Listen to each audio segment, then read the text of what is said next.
आखिरकार प्रधानमंत्री नरेंद्र मोदी ने धर्मेंद्र प्रधान की जगह प्रहलाद जोशी को ही क्यों चुना नया शिक्षा मंत्री। इससे जुड़े कुछ मैं 4 पॉइंट्स आपको बताऊंगी इस वीडियो में, वो भी विस्तार से जरा समझिएगा। नमस्कार, आप देख रहे हैं न्यूज़ 18, मैं हूं आपके साथ श्रुति श्रीवास्तव। नीट यूजी परीक्षा के विवाद और छात्रों के बड़े प्रदर्शनों के बाद शिक्षा मंत्री धर्मेंद्र प्रधान ने इस्तीफा दे दिया। उनकी जगह वरिष्ठ नेता प्रहलाद जोशी को अतिरिक्त प्रभार दिया गया। ऐसे में सवाल उठता है कि आखिर प्रधानमंत्री मोदी ने उन्हें ही नया शिक्षा मंत्री क्यों चुना। दरअसल नीट यूजी परीक्षा विवाद को लेकर बड़े विरोध प्रदर्शन हुए। छात्रों की नाराजगी की गंभीरता को समझते हुए शिक्षा मंत्री धर्मेंद्र प्रधान ने अपने पद से इस्तीफा दे दिया। उनके इस्तीफे के बाद वरिष्ठ कैबिनेट मंत्री प्रहलाद जोशी को शिक्षा मंत्री बनाया गया। प्रहलाद जोशी पीएम मोदी के संकट मोचकों में से एक हैं। ऐसे में जाहिर तौर पर सवाल उठते हैं कि आखिर पीएम मोदी ने इतनी बड़ी जिम्मेदारी इन्हें क्यों दी और धर्मेंद्र प्रधान की जगह प्रहलाद जोशी को ही क्यों चुना। इन्हें कुछ पॉइंट्स के जरिए हम आपको समझाते हैं। दरअसल प्रहलाद जोशी वर्तमान समय में उपभोक्ता मामले, खाद्य और सार्वजनिक वितरण और नवीन और नवीनीकरणीय ऊर्जा मंत्री के रूप में काम कर रहे हैं। उन्हें शिक्षा मंत्रालय की अतिरिक्त जिम्मेदारी सौंपी गई है। इनके पास संवेदनशील मंत्रालय में काम करने का अनुभव है। पीएम मोदी का ये फैसला रणनीतिक कदम के तौर पर देखा जा रहा है। ये मौजूदा चल रहे मानसून सत्र में उनकी भागीदारी के लिहाज से अहम हो सकता है, क्योंकि प्रहलाद जोशी 2019 से 2024 तक केंद्रीय संसदीय कार्य मंत्री रह चुके हैं। उनके पास संसदीय अनुभव काफी बड़ा है, जिसमें सभी पार्टियों के बीच सहमति बनाना शामिल है। इसमें संसद के कामकाज सुचारू रूप से चलाना मुश्किल और गर्मा गर्म बहसों को संभालने का भी अनुभव है।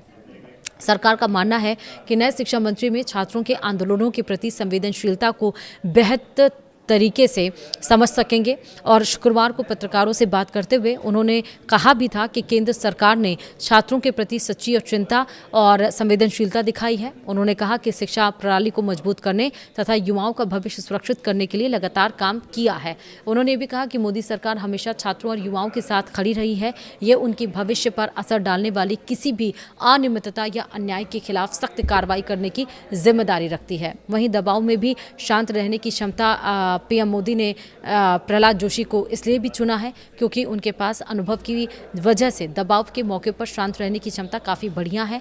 उन्हें संसदीय प्रक्रियाओं की गहरी समझ है। साथ ही उनके दोनों सदनों में विपक्ष के हमलों का सामना करने और कई मौक़ों पर उन्हें शांत करने में भी माहिर राजनेता के तौर पर देखा जाता है।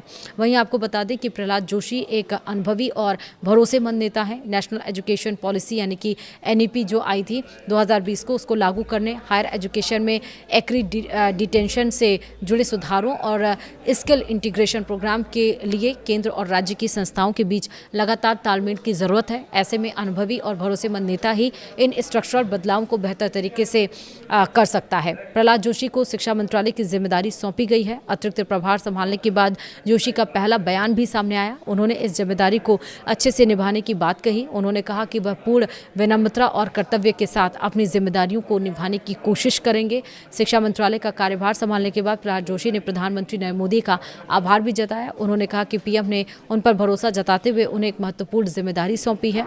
उन्होंने इसके लिए पीएम को धन्यवाद किया और कहा कि वो प्रधानमंत्री के मार्गदर्शन में शिक्षा मंत्रालय की जिम्मेदारियों को पूरी निष्ठा से निभाएंगे और लोगों की उम्मीदों पर खरा उतरने की कोशिश करेंगे।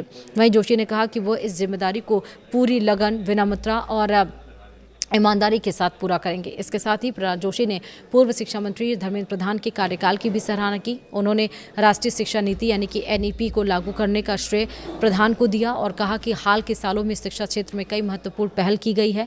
उन्होंने ये भी कहा कि पिछले 4 से 5 सालों में प्रधान के नेतृत्व में राष्ट्रीय शिक्षा नीति लागू की गई है और शिक्षा के क्षेत्र में कई महत्वपूर्ण पहल की गई। ये भी कहा कि नई शिक्षा व्यवस्था के क्षेत्र में देश ने महत्वपूर्ण प्रगति की है। वहीं आपको बता दें कि नीट परीक्षा में कथित अनियमितताओं को लेकर हो रहे छात्रों के विरोध प्रदर्शनों के बीच धर्मेंद्र प्रधान ने शनिवार को अपने पद से इस्तीफा दिया। उन्होंने प्रधानमंत्री नरेंद्र मोदी को भेजे इस्तीफे में कहा कि छात्रों के हित में उन्होंने यह कदम उठाया है। सोशल मीडिया पर शेयर किए गए पत्र में उन्होंने कहा कि जंतर मंतर और देश के अन्य हिस्सों में बने हालात का इस्तेमाल देश विरोधी ताकतों द्वारा नहीं किया जाना चाहिए। उन्होंने भी कहा कि देश की एकता बनी रहनी चाहिए और भारत के किसी भी छात्र का भविष्य कानूनी विवाद में नहीं फंसना चाहिए। इसी बीच कॉकरोच जनता पार्टी ने दिल्ली के जंतर मंतर पर पिछले 49 दिनों से चल रहा अपना आंदोलन भी खत्म कर दिया है।